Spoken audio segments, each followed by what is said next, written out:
Et salut à tous les potos, c'est Julien.com, j'espère que vous allez bien. Alors on se retrouve aujourd'hui pour un nouveau talk de Garage.com. On va aborder divers sujets, on a pas mal de choses à se dire quand même.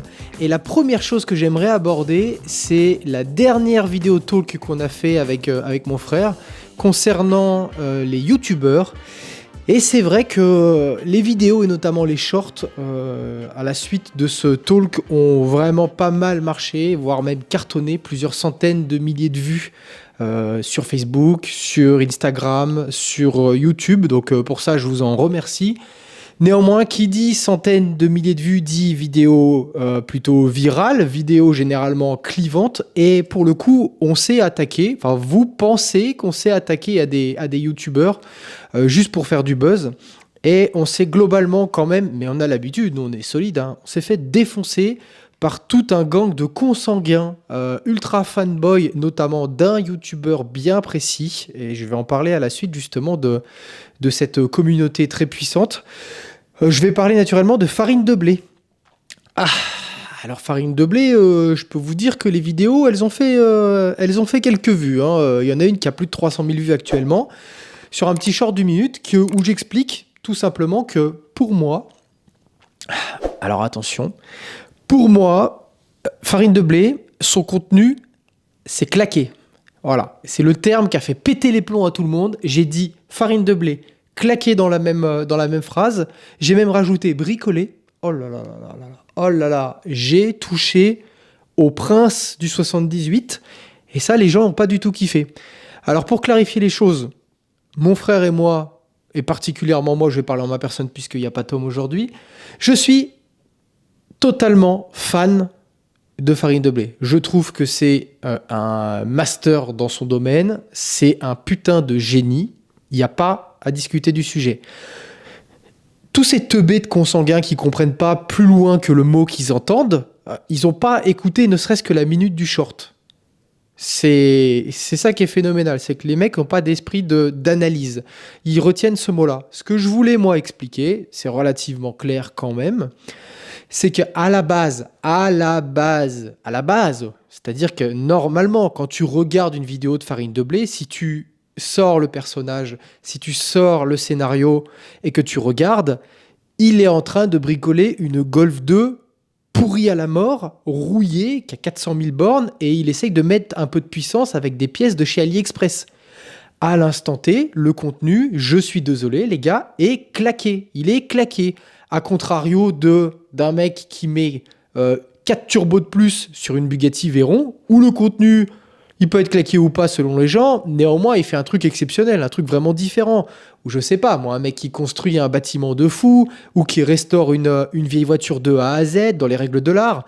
Voilà. À la base, Farine de Blé, c'est le premier à le dire, c'est quand même un bourrin, un bouseux, un clochard, c'est lui qui le dit, c'est ses termes dans sa dernière vidéo. Il bosse dans les cailloux au cul de son box, des caisses pourraves parce qu'il a que ça sous la main. On lui reproche pas de pas avoir de thunes, ou en tout cas à la base au début de pas avoir d'argent. Il bricole des voitures qu'il aime bien, les voitures qu'il a sous la main, c'est pas le souci. Le sujet à la base, c'est que Farine de Blé, je suis désolé les gars, son contenu, 200 000 personnes font ça. 200 000 personnes publient des vidéos où il remplace l'alternateur de sa Golf et où il essaye de mettre des arbres à cam ou un kit turbo sur une Golf. Le contenu en lui-même, il n'est pas fou, il n'est pas exceptionnel. Donc c'est pour ça que je disais que c'était claqué. Là où justement les gens n'écoutent pas la suite, c'est que je dis, partant de ce postulat-là, d'un contenu claqué, ou en tout cas, à la base, les vidéos sont quand même pas folles, le contenu en lui-même, il arrive à en sortir une masterclass. J'ai utilisé ces termes-là, masterclass. Le mec, c'est un putain de génie, c'est-à-dire qu'il arrive à nous tenir en haleine entre 40 minutes et 1 heure sur une vidéo où il bricole une Golf pourrie. Et pour moi, c'est là où est sa valeur ajoutée. Son scénario, ses transitions, son ton, sa façon de s'exprimer, son personnage, qui est joué ou pas joué, mais c'est quand même un personnage assez intéressant, assez différent de ce qu'on a l'habitude de voir. Pour le coup, là, c'est là qu'est son génie. Et c'est là que, justement, Farine de Blé se démarque. Et c'est pour ça que moi, je l'adore. C'est qu'il arrive à me tenir 1 heure devant une vidéo. À la base, je m'en tape total. Donc là, effectivement, maintenant, avec le nombre de vues grandissantes, avec les sponsors, il a plus de budget. Donc, il peut faire des vidéos un peu plus intéressante d'un point de vue fond, qualité de la vidéo, c'est-à-dire que maintenant, voilà, il est en train de préparer un 2JZ qui met dans une Volvo, donc en soi, c'est quand même un beau défi. Donc, il prépare avec des pièces de meilleure qualité, il essaye de faire les choses un peu mieux, il y a toujours sa petite patte un peu de bourrin, mais voilà. Donc, le contenu est différent. Mais à la base, Farine de Blé, c'est qu'un bourrin qui bricole des bagnoles en ruine, quoi. Et ce qu'il a réussi à faire à la base de ça, c'est quand même vraiment fou. Donc nous, on n'a aucun sujet avec Farine de Blé. Ça sert à rien de taguer Farine de Blé en nous défonçant toutes les 2 minutes dans les commentaires. De toute façon, les commentaires, moi, je les ai restreints. Parce qu'au bout d'un moment, des commentaires sur 300 000 vues où tu passes ton temps à te faire ouvrir par des teubés, des consanguins qui comprennent pas comment ça fonctionne, c'est difficile. Donc j'ai décidé de restreindre les commentaires. Des petits malins ont été commentés sur d'autres de mes vidéos pour dire ouvre les commentaires, tu vas voir comment on va te défoncer. Voilà, c'est stupide les gars, c'est stupide. Nous, on n'est pas là pour enterrer qui que ce soit. En plus, qui plus est quand on est fan de la personne. Je suis totalement fan de Farine de Blé, il n'y a pas de sujet en fait. Voilà, donc essayez de comprendre le fond et pas la forme. Et ça vous servira dans la vie, bande de débiles. Alors, c'est quand même catastrophique. Après, je vous rassure, la majorité des gens comprennent l'analyse, ont donné leur avis constructif, ont dit moi je suis pas forcément d'accord avec le terme mais je vois ce que tu veux dire. Voilà, c'est pareil, bricoler. Il y a plein de gens qui soulignent le mot bricoler. Il faut que je dise quoi? Il faut que je dise mécaniquer, il faut que je dise préparer. Enfin, on n'est pas à la base sur les premières vidéos de Farine de Blé, on n'est pas sur de la préparation, enfin on est sur de la sauvagerie quoi. On est sur de la sauvagerie. C'est quand tu as 10 vis dans une main, que tu en remontes 2 avec une tôle pourrie au milieu, c'est pas de la préparation, c'est du bricolage. Je suis désolé. Et même lui, je pense pas qu'il se qualifie comme un préparateur. À l'instant T, voilà, je pense que c'est plutôt à la base du bricolage. Ça tend vers une préparation. Il y a maintenant beaucoup plus de travail, c'est beaucoup plus qualitatif en termes de soins apportés, de finition. Donc ouais, on peut appliquer maintenant le terme de préparation, notamment avec son 2JZ. Voilà. Donc pour clore le débat, tout va bien avec Farine de Blé. Enfin, dans tous les cas, Farine de Blé s'en tape complètement. Moi, je donne mon avis et j'apprécie ce qu'il fait, donc il n'y a aucun sujet. C'est pour ça que je me permets aussi d'en parler. Mais voilà, gardez quand même un esprit d'analyse, un esprit critique et essayez de quand même pas tomber sur les gens dès qu'il y a un mot qui vous plaît pas. Vous êtes des fanboys, c'est bien, c'est marrant, c'est cool. Mais bon, soyez pas débiles pour autant. Donc Farine de Blé, c'est clos. Deuxième point, autre vidéo qui a plutôt quand même pas mal marché, pareil, centaines de milliers de vues quand même, c'est les sujets Akram. Je suis désolé, moi on me dit tu dois pas connaître Akram pour dire que ces vidéos maintenant c'est différent et c'est plus comme avant et qu'il y a des cuts. Je suis désolé, j'ai quand même 36 ans, Akram je l'ai connu à l'époque où il sautait les ronds-points avec son Range Rover dans Paris. Les 3/4 des viewers qui le regardent actuellement, ils ont 25 ans. Donc bon, Akram je le connais, il n'y a aucun souci, j'ai vu toutes ses vidéos, j'ai vu ses nombreux allers-retours sur YouTube et sur les différents Dailymotion et tout ça, donc je pense être assez qualifié pour en parler. À l'époque, Akram, c'est n'importe quoi. C'était la folie, c'était le bordel continu. Comme j'ai dit dans mon dernier talk, ça va de plus en plus trop loin. Ça devient dangereux, surtout que les prépas maintenant, à l'époque, il y a 10 ans, tu sortais 300 chevaux d'une Seat, c'était un truc de malade. T'avais 300 chevaux dans une Clio, c'était fou. Maintenant, tous les gamos qui arrivent sur sa chaîne, c'est des machins qui font 600-700 chevaux. Donc la notion de risque est vraiment, vraiment différente. Moi, je reconfirme ce que j'ai dit, même si là, je suis quand même beaucoup moins parce que ça m'intéresse de moins en moins ce type de vidéo. Les vidéos d'Akram que j'ai pu voir au mois de janvier quand j'ai regardé avant de préparer le talk, je suis désolé, avant d'accélérer, la vidéo coupe. Une fois que la vidéo ralentit, il dit « Waouh, ça pousse, c'est dingue ». Et voilà, c'est normal parce qu'il s'expose à des sanctions, à des pénalités, à des amendes, à des problèmes avec la justice, à publier des vidéos où des mecs bourrinent comme des bœufs. Et le nombre de retours d'expérience de gens qui sont passés sur ces chaînes, Adrien G3, Akram et ainsi de suite, où à la suite ils se sont fait convoquer par la gendarmerie, défoncer, saisir les voitures, pris des retraits de permis, des points en moins, sont légion, c'est normal, c'est normal. Quand tu arrives avec une Seat diesel de 600 chevaux avec un kit noce, que tu passes 30 minutes dans la vidéo à faire des runs à 200 km/h au milieu de la ville, et qu'en plus ils filment la plaque parce que c'est filmé à l'iPhone et que personne se dit tiens on va flouter les plaques, bah ça finit mal, c'est une certitude, ça finit mal. Voilà, c'est comme ça, c'est comme ça. Faut être teubé pour penser l'inverse. Ça, je suis désolé, c'est comme ça. Donc voilà, ça tend quand même à se confidentialiser, à se restreindre un petit peu. Ce genre de vidéo où c'est très publié de façon très crue sur route publique, en fait, tout simplement. Et effectivement, ils ont tendance à cutter, à couper ces moments-là. Ça rend le contenu moins passionnant, c'est clair, hein, parce que pour le coup, tu parles d'une voiture, tu montes dedans et quand ça accélère, tu vois rien. Et on n'a pas tous un château privé comme la boiserie qui permet de faire le con en toute sécurité et en toute légalité.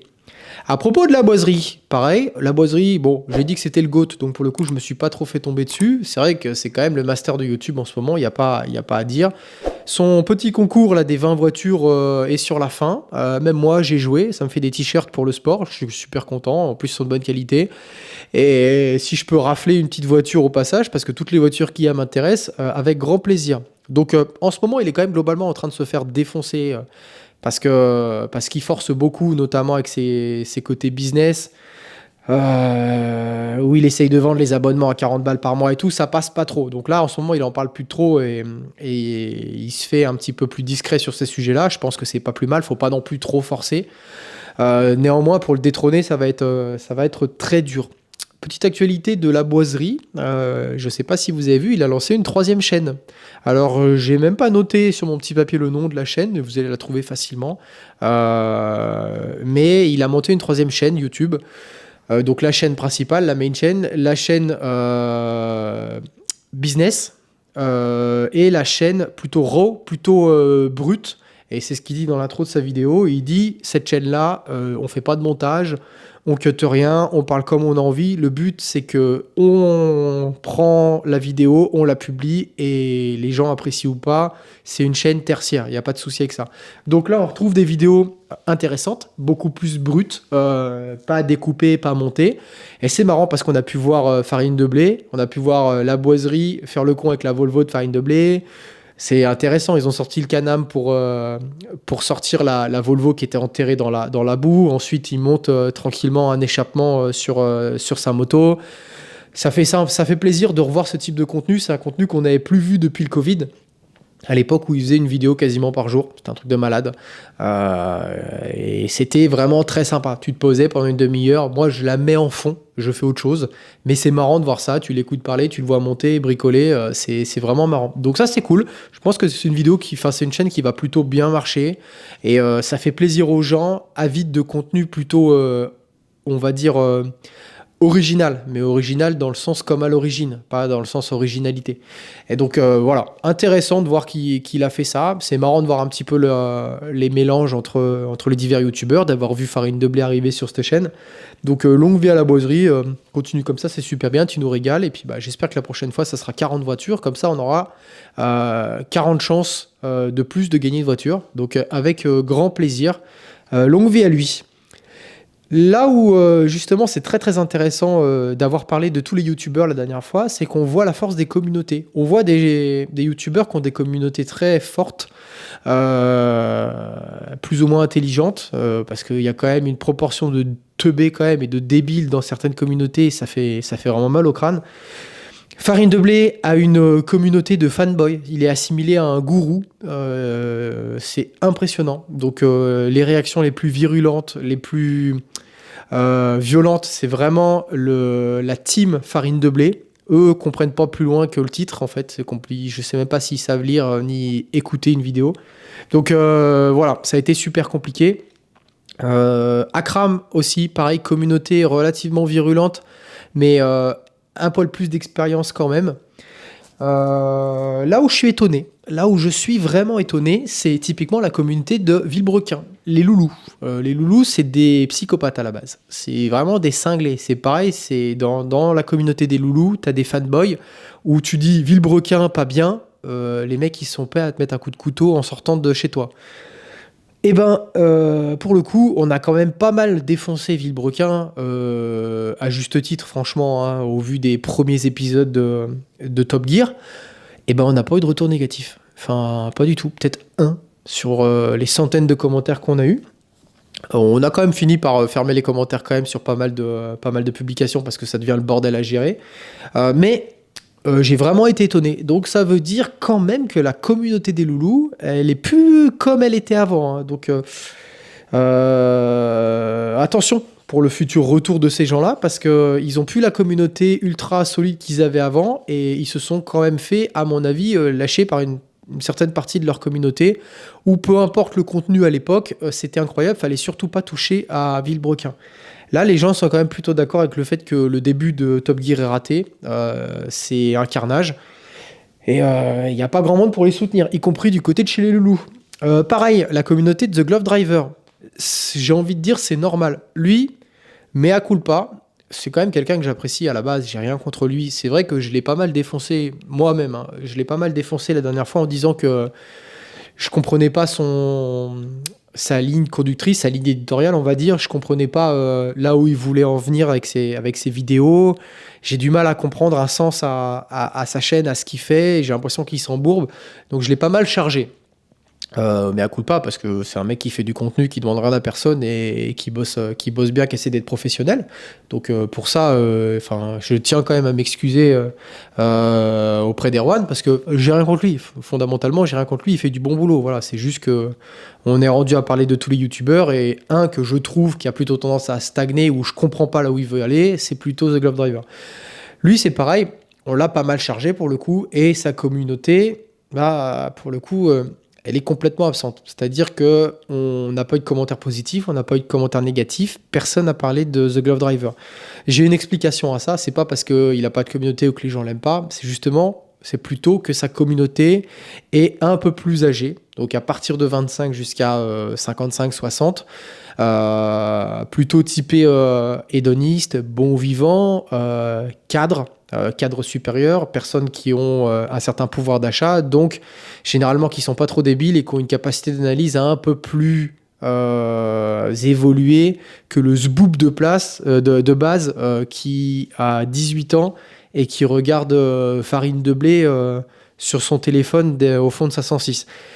J'ai rien contre ces gens-là, moi j'ai été cette personne-là. Voilà, c'est juste pour dire que voilà, le jeune est plutôt habitué aux réseaux sociaux et extrêmement virulent dès qu'on touche à ses idoles. La personne qui a 30-35 ans qui regarde The Glove Driver et qui tombe sur ma vidéo, il se dit oui, je vois, enfin peut-être que c'est abusé ce qu'il dit, c'est pas très gentil, mais je comprends là où il veut en venir. Et effectivement, c'est vrai que bon, il y a des fois se mélanger avec la boiserie par exemple. Est-ce que c'est vraiment sa communauté ou pas? Bon, voilà, oui, peut-être qu'on comprend. Donc ça vaut peut-être pas. Il n'y a pas matière à s'écharper sur les réseaux sociaux à ce sujet-là. Donc voilà. Là pour le sujet youtubeur. Je pense qu'on a fait le tour. C'était juste pour clarifier un petit peu les différents postes et réels. Pas de drame particulier. Nous, on est habitué quand même à se faire défoncer. On a renforcé tout ce qui est commentaires malveillants d'ailleurs sur tout ce qui est YouTube et tout ça avec des mots-clés. Donc en fait, vous pouvez bien nous pourrir dans les commentaires. On voit même plus les messages. Donc faites-vous plaisir. Si ça peut vous faire du bien. Avec grand plaisir. À la réponse, qui es-tu derrière ton fauteuil pour commenter et critiquer ces gens-là? Je suis personne. Je suis juste quelqu'un qui essaye de vous occuper pendant une demi-heure, une heure. Et si ça vous passe le temps quand vous êtes dans les bouchons, eh ben, ça sera déjà super bien. J'ai pas d'autre ambition. Petit point Top Gear. Là, pour le coup, très intéressant parce que on a littéralement défoncé Top Gear, tout le monde, pas que moi, pour les 2 premiers épisodes qui étaient claqués. Le premier épisode nul, deuxième épisode archi nul, enfin vraiment nul, mais nul, enfin c'est phénoménal. Cette espèce de gang des chiens là, c'était nul. Je peux plus aussi tous ces gens de LOL qui ressort et toute la clique de babysitting et tout, c'est toujours les mêmes personnes qui sont là. Les invités, je supporte plus ces gens-là, on les voit partout et ça fait une overdose, c'est ça le problème. C'est qu'en France, on a 10 personnes qu'on pense bankable et on les utilise, on les saigne, on les surexploite dans tous les médias et c'est dommage d'avoir utilisé ces gens-là. Bon. Par contre, là où il y a quand même des belles choses à dire, c'est Top Gear épisode 2 et 3. Les amis, j'ai kiffé. J'ai kiffé. Franchement, l'épisode 2, très bon. L'épisode 3, très bon. L'épisode 4, excellent. L'épisode 3, je crois que c'était avec notre ami d'Angers, Amixem. Phénoménal. Non, c'est le 4 qui était avec Amixem et le 3 avec... je sais plus, où en fait ils refont le remake quand ils sont jeunes, dans les rassos et tout ça. Donc c'était vraiment génial. Enfin, franchement, j'ai vraiment kiffé la course de limousine, la course avec le camion pizza, la prépa des voitures. C'était vraiment génial. J'ai vraiment kiffé. Donc pour le coup, s'ils continuent comme ça, je comprends mieux là où ils veulent en venir et c'était vraiment très sympa. La petite course avec les voitures de rallye, la grosse course avec les voitures de rallye, c'était très sympa. Enfin vraiment, j'ai vraiment apprécié cet épisode 3 et 4. J'ai hâte de regarder l'épisode 5 qui sera normalement sorti le jour où je publie cette vidéo. Mais pour le coup, là, j'ai vraiment kiffé. Et ils commencent à mettre leur ton, leurs pattes. Fallait peut-être leur laisser du temps. Peut-être que c'est juste uniquement 2 épisodes qui sont vraiment bons et que les autres seront pas bons, hein. Mais en tout cas, j'ai vraiment passé un bon moment. J'ai regardé ça avec ma copine. Elle a kiffé aussi. Elle a trouvé ça super drôle sans forcément s'intéresser aux voitures. Donc, bon, très bien. Continuez comme ça, les gars, parce que vous nous avez vachement déçus pour l'épisode 1 et 2, et pour le 3 et 4, moi qui suis quand même plutôt assez franc et hardcore, là pour le coup, franchement, j'ai rien à dire. C'était très bon, quoi. Y a rien à dire, j'ai kiffé. Autre point plutôt personnel, j'ai publié une vidéo le 1er avril concernant le vol et l'incendie de ma BMW M3. Alors, les gars, je l'ai publié le 1er avril, c'est pas pour rien. C'est parce que c'était un poisson d'avril. Donc, poisson d'avril, il y en a qui ont compris, il y en a qui n'ont pas compris. Globalement, bon, il n'y a pas grand-chose à dire dessus.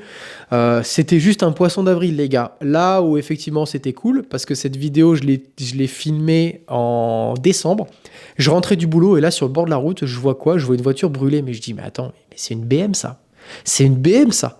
C'est un truc de fou d'avoir une BM cramée. Et puis moi, je pensais que c'était une série 3. Et j'ai reconnu le galbe des ailes à l'arrière et tout, 5 places. Ah, je me dis, il faut que je fasse un truc. Il faut que je fasse un truc avec cette caisse-là. Et je me dis, tiens, je vais préparer la vidéo du 1er avril et je vais faire style qu'on m'a volé et brûlé ma voiture. Donc c'est de mauvais goût ou pas, c'est le 1er avril. Hein. On peut se permettre quand même pas mal de choses. Donc j'ai profité de cette carcasse pour tourner une vidéo à l'arrache. Hein. J'ai pris mon téléphone, j'étais sur mon scooter, je suis descendu et j'ai tourné ça en 5 minutes. Mais voilà, c'est l'occasion qui faisait le larron. On m'a dit plus tard que c'était une série 5. C'était pas du tout un gros moteur, c'était un petit moteur diesel. Donc c'est marrant quand je dis, ah, en plus il manque les turbos et tout. Non, c'est juste que j'essaie de filmer au loin parce qu'on voit que c'est un vieux moteur mazout.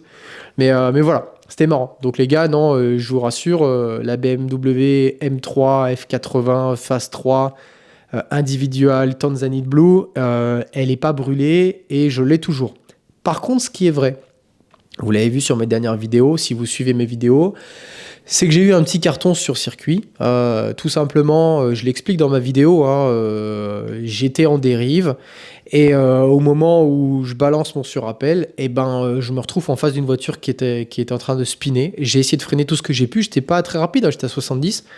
Ça n'a pas freiné, il s'est rien passé. Alors que toute la journée, tu t'arrêtes, tu spins et tu t'arrêtes en 10 mètres, hein, t'exploses des freins, ça s'arrête tout de suite, hein, avec la force du latéral. Tu as quand même 4 pneus en latéral qui sont complètement à l'envers de leur sens de fonctionnement. Donc le grip est monstrueux. Et pneus en 305 à l'arrière, t'écrases les freins, ça s'arrête tout de suite. Là, ça a juste ralenti de 70 à 30.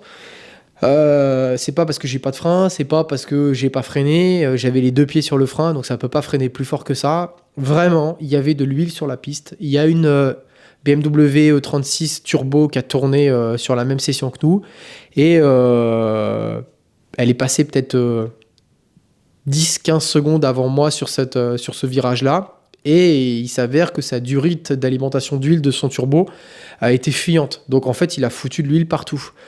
C'est pas la faute de l'organisateur, parce que l'organisateur, lui, il voit des voitures qui glissent. Donc à un endroit que ça glisse plus que d'autres, va le voir. Sur du grip, c'est facile. Les voitures grippent à mort, et puis à un moment, toutes les voitures se foutent au tas. Bon, c'est qu'il y a de l'huile sur la piste. Quand t'es en dérive et que les mecs se mettent à spinner, tu dis, c'est juste qu'ils sont plus nuls que d'habitude. Voilà, donc pour se rendre compte qu'il y a de l'huile sur la piste et agir très rapidement, c'est super difficile. Qui plus est quand ça venait de se passer dans les secondes précédentes. Donc là-dessus, il n'y a rien à faire. On est en glisse, c'est juste que ça glisse plus. Ça, à la limite, l'huile impacte pas forcément la dérive. T'es en dérive. Hein.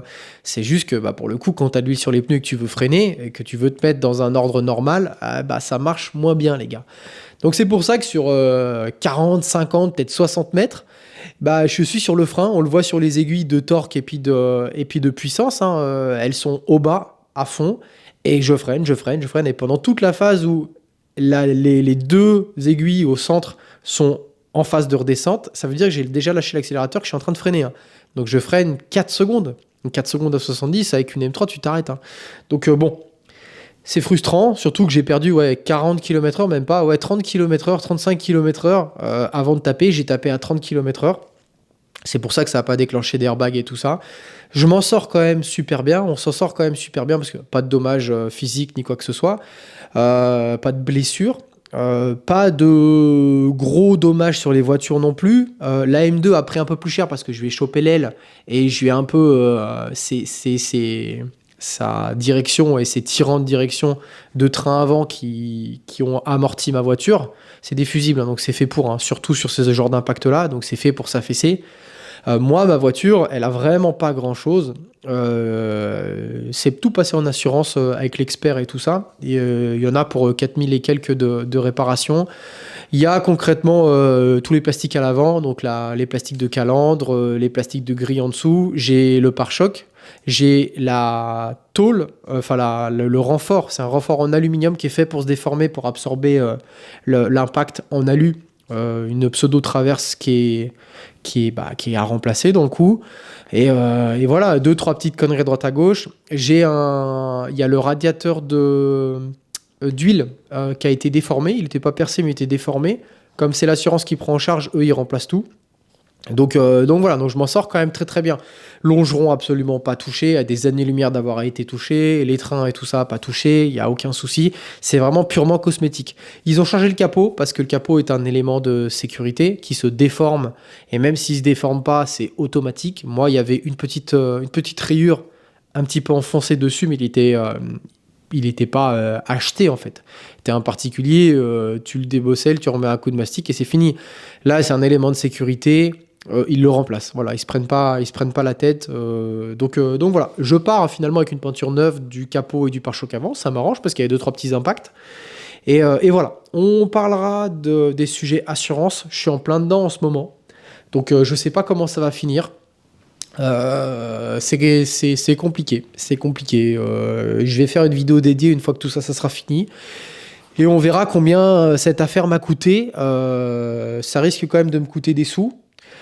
Mais je suis bien assuré. Mais il faut voir la suite. Donc ça, j'en reparlerai. Mais vous inquiétez pas, l'ABM est déjà réparé. Hein, c'est déjà fini. Elle est chez le carrossier.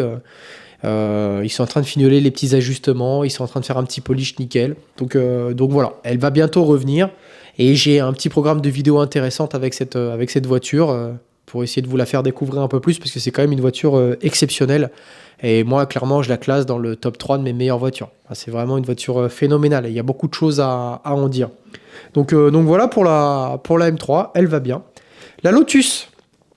Alors la Lotus, c'est compliqué. La Lotus, j'ai pété le moteur. Enfin, le moteur a décidé de s'enfuir tout seul sur circuit au mois de mars, je crois, début mars.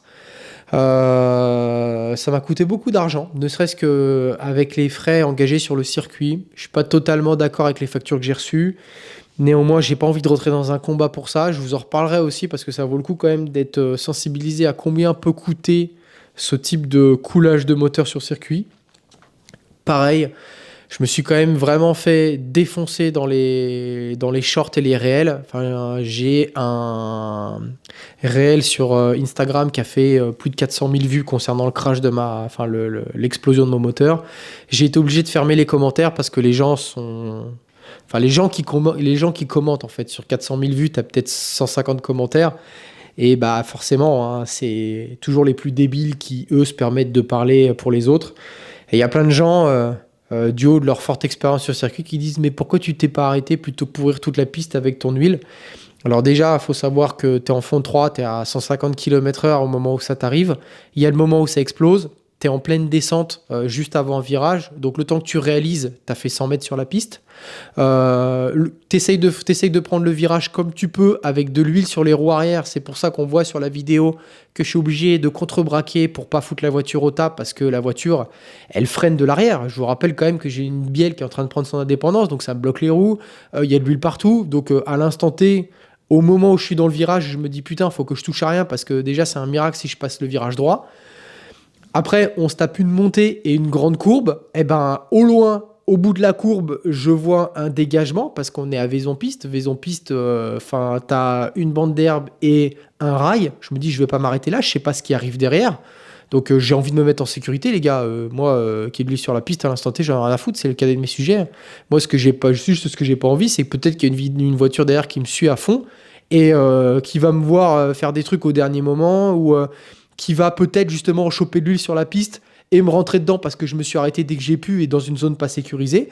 Donc j'ai préféré continuer la courbe et me mettre vraiment sur la remontée, un endroit où j'aurais pu me mettre en marche arrière, vraiment dans un dégagement et loin d'une potentielle sortie de piste d'une voiture qui arrive.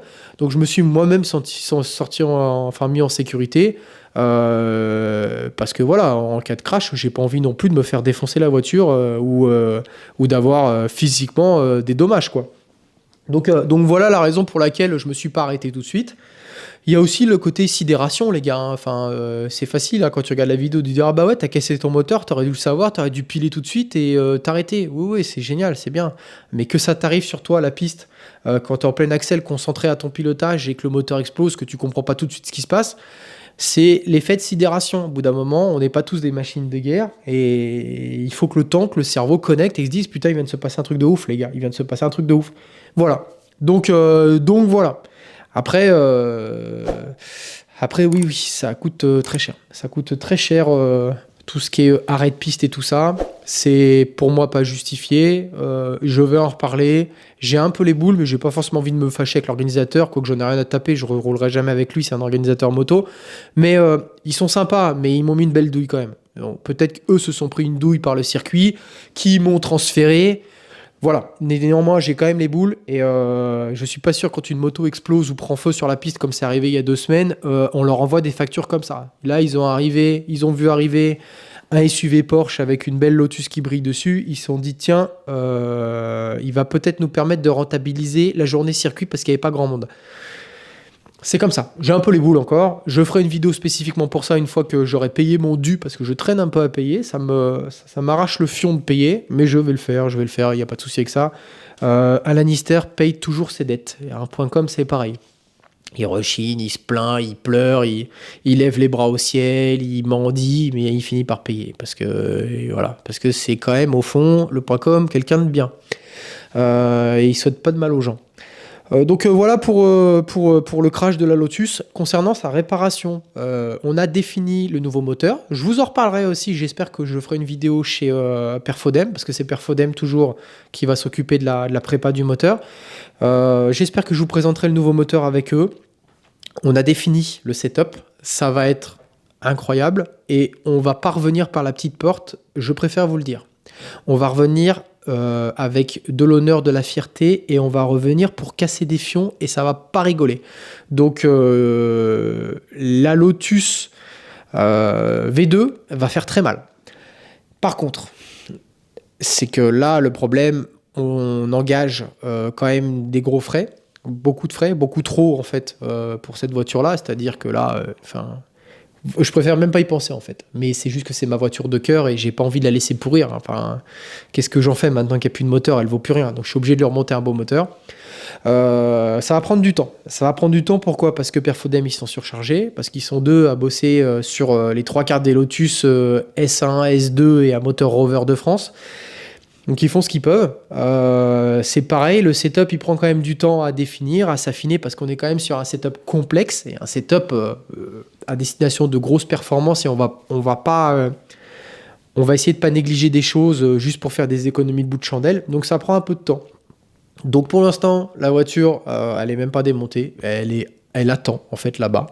Je leur ai gentiment dit de se dépêcher un petit peu, notamment pour la partie démontage, qu'on puisse savoir un petit peu les pièces réutilisables, les pièces qu'on peut revendre, avoir vraiment un état des lieux complet de la voiture, ne serait-ce que pour aussi, pareil, en faire une vidéo, dire qu'est-ce qui s'est passé réellement. Moi, ça m'intéresse aussi, et puis ça intéresse les gens qui me suivent. Donc voilà, l'objectif c'est que fin avril le moteur est démonté. Ils ont déjà reçu la base du nouveau moteur, donc ça c'est intéressant. Donc je pense que fin avril, début mai, j'irai faire un tour là-bas pour discuter un peu avec Franck et Charles, histoire de faire une petite vidéo et vous présenter la suite. Donc voilà, rendez-vous encore dans un mois. Et dans tous les cas, ce qu'il faut se dire, c'est que la saison, elle est pliée totalement. Il n'y a pas de sujet. Elle ne reroulera pas cette année. Je pense qu'on fera les premiers roulages à l'automne, à la rentrée concrètement, septembre, octobre, mais pas avant. Donc voilà, cette année, pas de Lotus, pas de roulage Lotus. C'est dommage pour moi, je suis triste.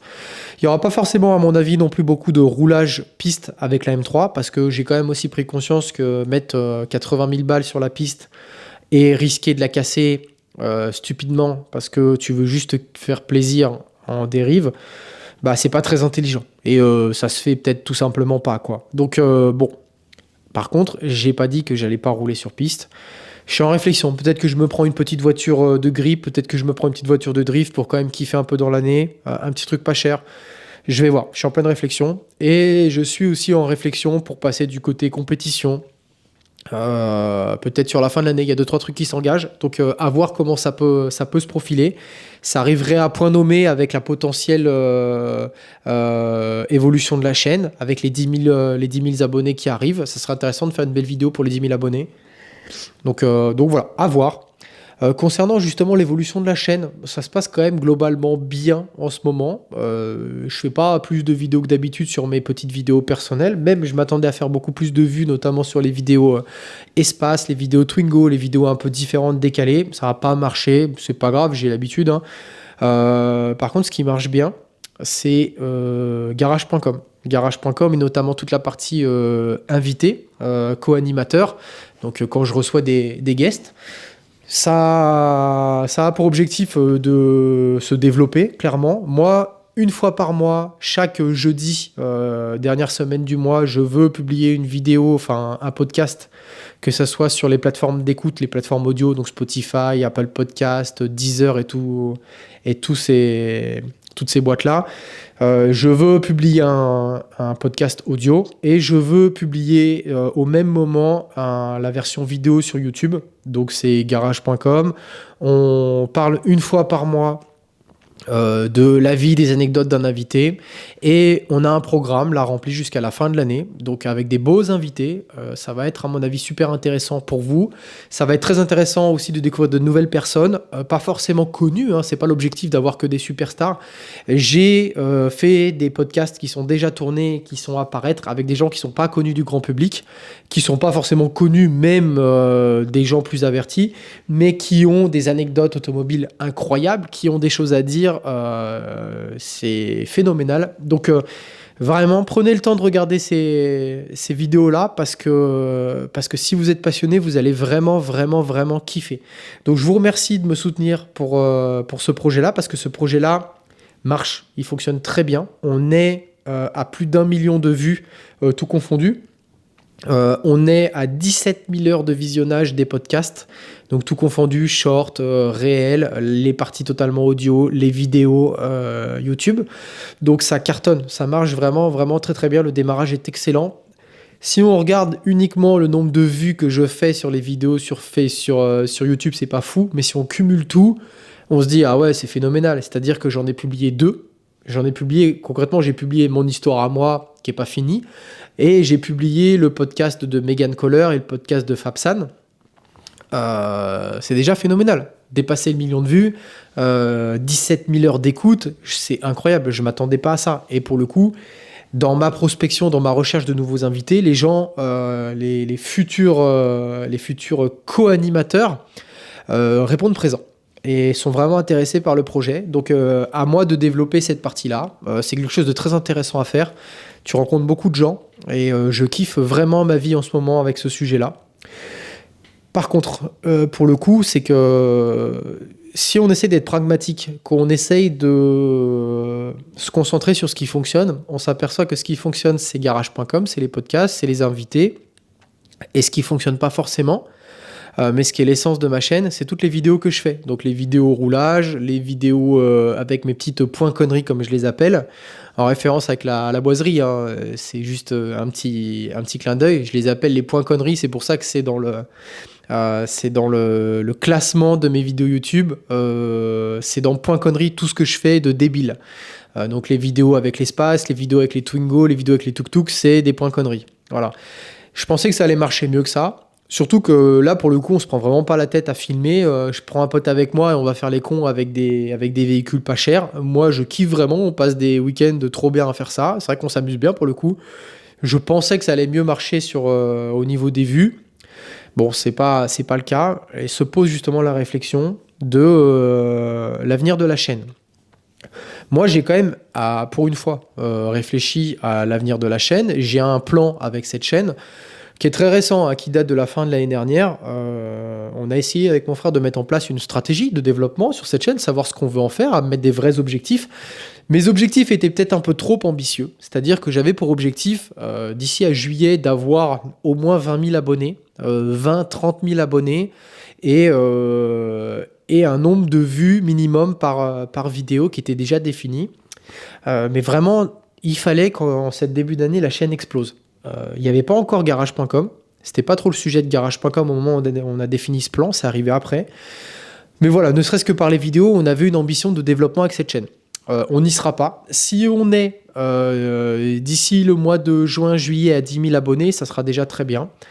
Par contre, là où vraiment il y a un vrai développement, c'est sur le nombre de vues. On est à 2 500 000 vues sur la chaîne alors qu'on était à 1,3 million à la fin de l'année dernière. Donc ça, c'est phénoménal. Le développement a vraiment été impressionnant. Les abonnés montent, il n'y a aucun problème avec ça, ça prend son temps, mais je pensais que ça allait être plus rapide par ce nouveau type de vidéo.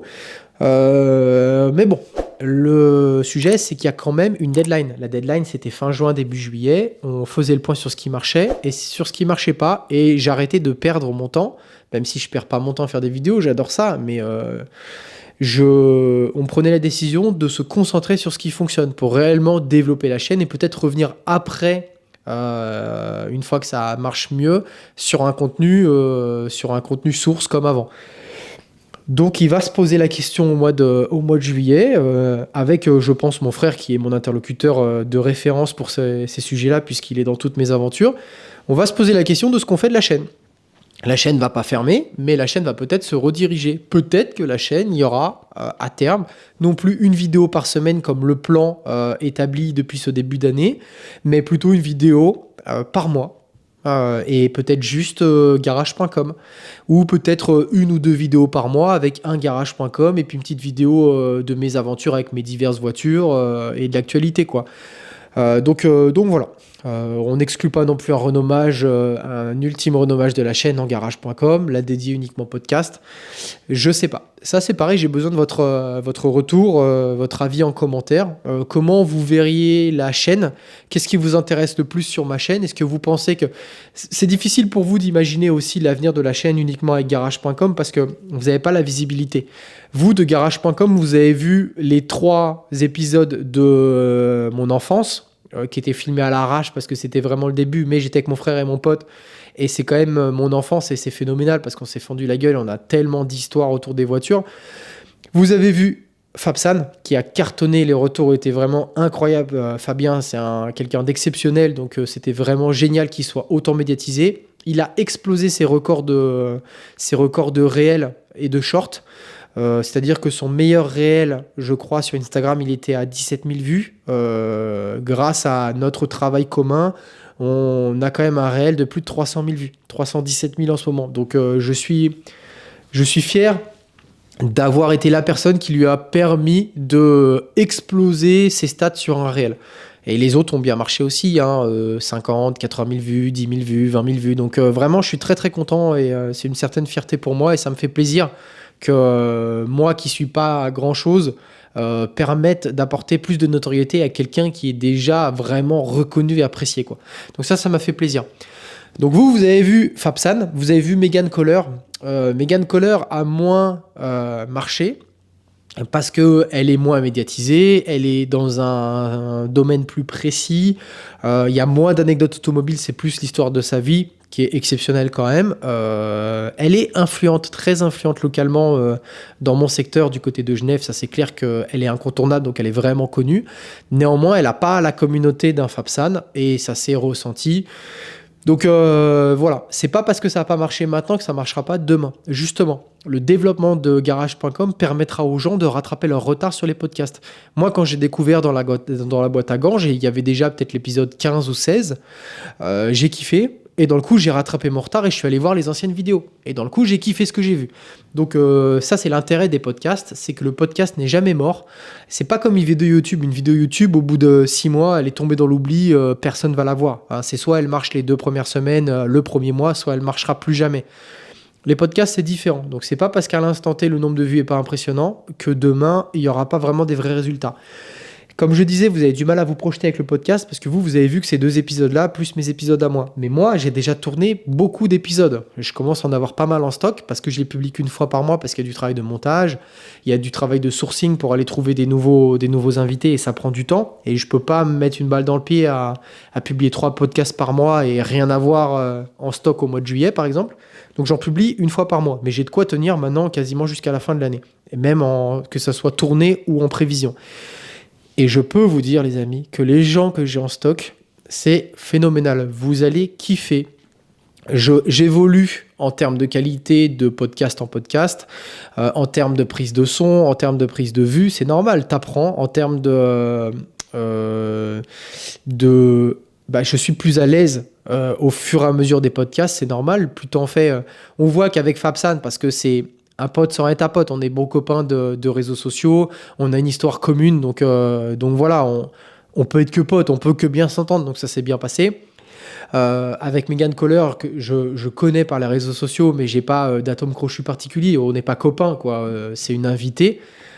C'était plus difficile, et surtout que ça me tenait à cœur de pas rentrer dans une relation, je le dis comme je pense, mais de séduction. Je voulais vraiment être impartial et pas relation... c'est un homme qui parle à une femme, voilà. Je voulais vraiment sortir de ça, donc je me suis peut-être mis trop la pression. Je voulais absolument pas que les gens se disent ah ouais, il essaye d'être séduisant, il essaye de minauder parce que c'est une femme. Je voulais pas du tout rentrer dans ce sujet-là. Je voulais vraiment être droit dans mes bottes. Donc pour le coup, je me suis peut-être mis sur cette partie-là, peut-être un peu trop la pression. Et ça a été compliqué pour moi, cette interview. Je le dis comme je pense, hein. J'ai apprécié quand même, c'était très intéressant, mais ça a été compliqué pour moi. Megan Kohler, en plus, c'est quelqu'un de très charismatique, qui a vraiment un aura, un charisme impressionnant. Donc, c'est difficile d'être à l'aise parce qu'elle prend tout de suite l'ascendant, parce qu'elle maîtrise son sujet, parce qu'elle est dans la com toute la journée. Et ça a été un exercice particulier pour moi. Néanmoins, j'ai beaucoup appris. Et pour ça, je leur remercie. Et ça m'a appris pour la suite. Voilà. Donc, les autres épisodes sont très intéressants. L'épisode à la fin du mois qui sort le 25, je crois que le jeudi, c'est un jeudi 25. Peut-être que je me trompe, mais jeudi 25, 26. L'épisode du dernier jeudi du mois, c'est avec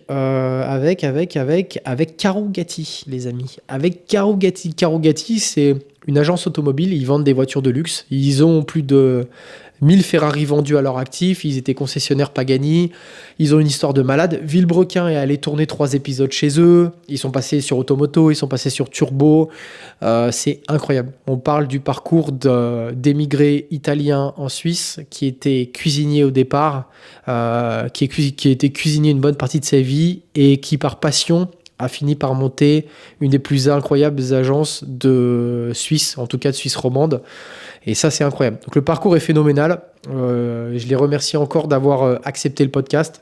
C'est des gens qui nous accueillent régulièrement aussi pour tourner des podcasts. J'ai tourné un autre podcast avec un pilote là-bas. Très intéressant que vous allez découvrir au mois de mai. Voilà. Regardez ce podcast-là, j'ai hâte d'avoir votre retour. N'hésitez pas naturellement à partager, commenter, liker, commenter, partager sur Apple Podcast par exemple. Vraiment, pour l'instant, on manque de notoriété, on manque de visibilité sur tout ce qui est plateforme d'écoute. Et le podcast pourrait être beaucoup plus mis en avant qu'il n'est actuellement. Voilà, c'est normal, c'est le début, mais je compte sur vous, je compte sur ma communauté. J'ai une petite communauté, c'est-à-dire que je pense que vraiment j'ai 500 vraiment personnes que je considère comme étant de ma communauté sur les 8500 personnes qui me suivent.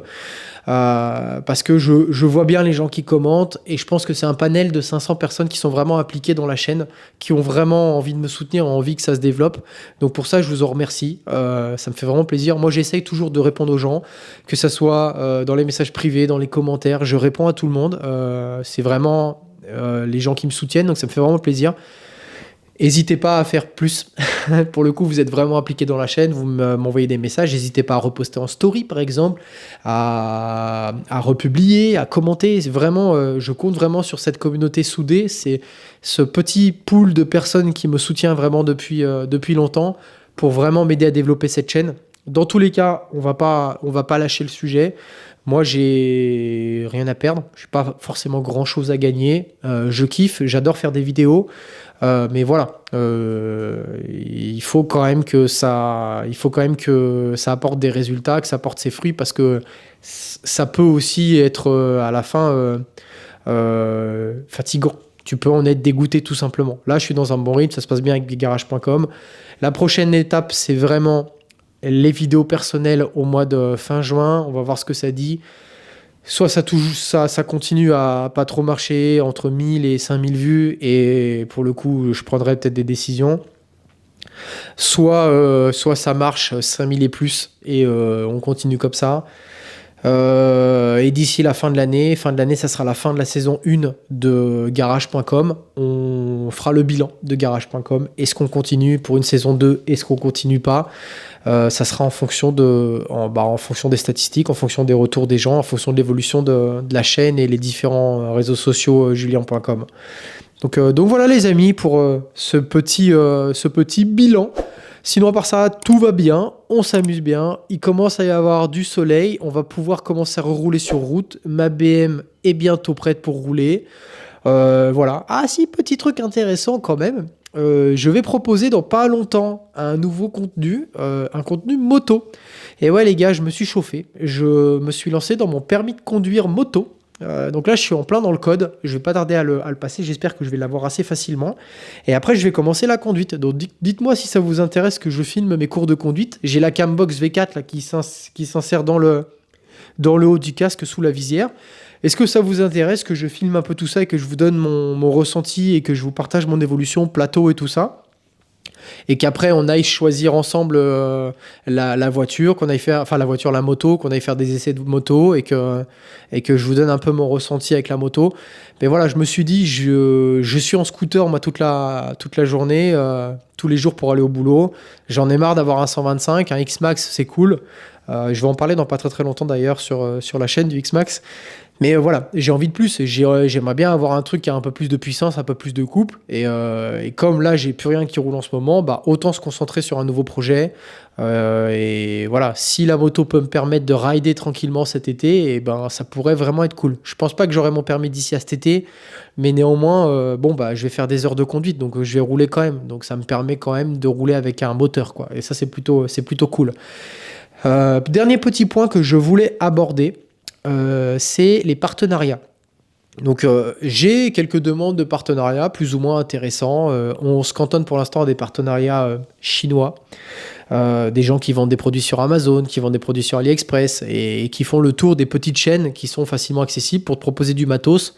Toi, tu fais une review et ils t'envoient le matos gratuitement.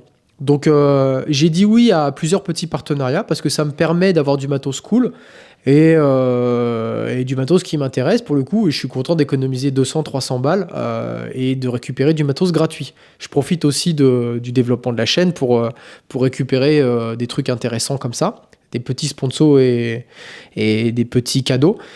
On me propose là de faire des reviews sur des équipements. J'ai accepté. Par contre, déjà que mes vidéos du jeudi sont pas trop vues, je vais pas vous caler des reviews d'équipements parce que c'est pas non plus le fil conducteur de la chaîne le jeudi. Donc moi, ce que je propose, c'est que le samedi, je fasse peut-être 2 samedis par mois des vidéos plutôt review, plutôt à destination sponsoring, moins montées, plus brutes. où j'explique un peu le montage de la pièce que je viens de recevoir. Je fais la promo en positif ou en négatif. Là, par contre, je vous dirai pas que c'est bien si c'est de la merde, ça c'est une certitude. Mais voilà, où c'est vraiment la thématique, c'est sponsoring. Là, j'ai en sponsor et en pièce à monter un boîtier qui permet de contrôler la réaction de la pédale d'accélérateur d'un accélérateur avec un papillon électronique. Donc pour mon SUV, j'ai une pédale électronique. La réaction de la pédale est pourrie, enfin, t'accélères, ça accélère à fond, après ça accélère plus. Et sur ces boîtiers-là, tu peux choisir un mode éco, un mode sport, un mode ultra réactif, un mode perso. Donc j'ai bien envie de tester ça, voir si ça fonctionne réellement, ce genre de boîtier-là. Donc ça, je vais faire une petite vidéo dans pas longtemps pour monter ça et pour le tester. J'ai une vidéo avec pareil, toujours pour mon SUV, mon daily qui me permet de tracter mes voitures de piste et tout ça. C'est vraiment mon SUV, mon SUV à merde, hein. Je fous tout dedans, je pars en vacances avec. C'est vraiment mon daily de tous les jours. Mais c'est un vieux truc, il a plus de 20 ans et il y a un autoradio dedans claqué où il y a juste la radio, la FM et puis il y a un lecteur CD.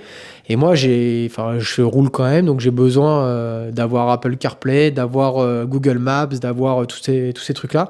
Donc on m'a proposé un écran 16 neuvième qui se ventouse sur le pare-brise, qui est relié via un transmetteur FM qui permet de communiquer avec ton autoradio. Et après, ça communique en Bluetooth avec ton téléphone. Tu as Apple CarPlay dessus et tout ça. Donc, c'est un beau truc. En plus, tu as une caméra de recul arrière qui est intégrée dedans. Tu as une dashcam avant orientable qui est intégrée dedans, qui filme en continu. Donc, c'est vraiment cool, en fait. Donc, je pense que je vais faire... Ils m'ont demandé, hein, est-ce que tu es d'accord si on t'envoie ça gratuitement, de faire une review. Donc, je pense que je vais faire une petite review d'une quinzaine de minutes sur ce produit-là. Comme j'avais pu faire à l'époque avec l'Alfa Romeo 4C, la review avec le Joying, un écran Android que j'avais mis dans la voiture, qui avait fait au moins 30 000 vues pour le coup. Mais bon, c'est pas parce que ça marche, même si ça marche, j'ai pas envie d'être une chaîne de review, hein, ça m'intéresse pas du tout, c'est pas du tout ce que je veux faire.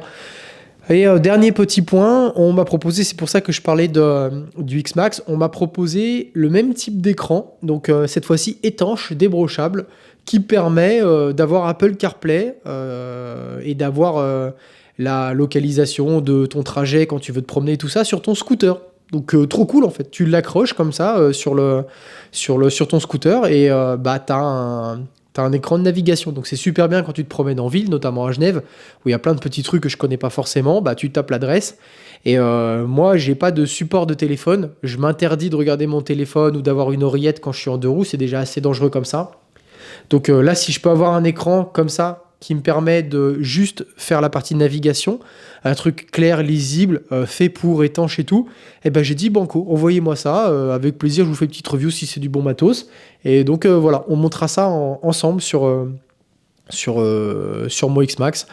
Après, j'ai 2-3 petits sponsors aussi pour des amortisseurs, des choses comme ça, des vidéos qui sont en projet de tournage. Il faut que j'avance et que je tourne ces vidéos.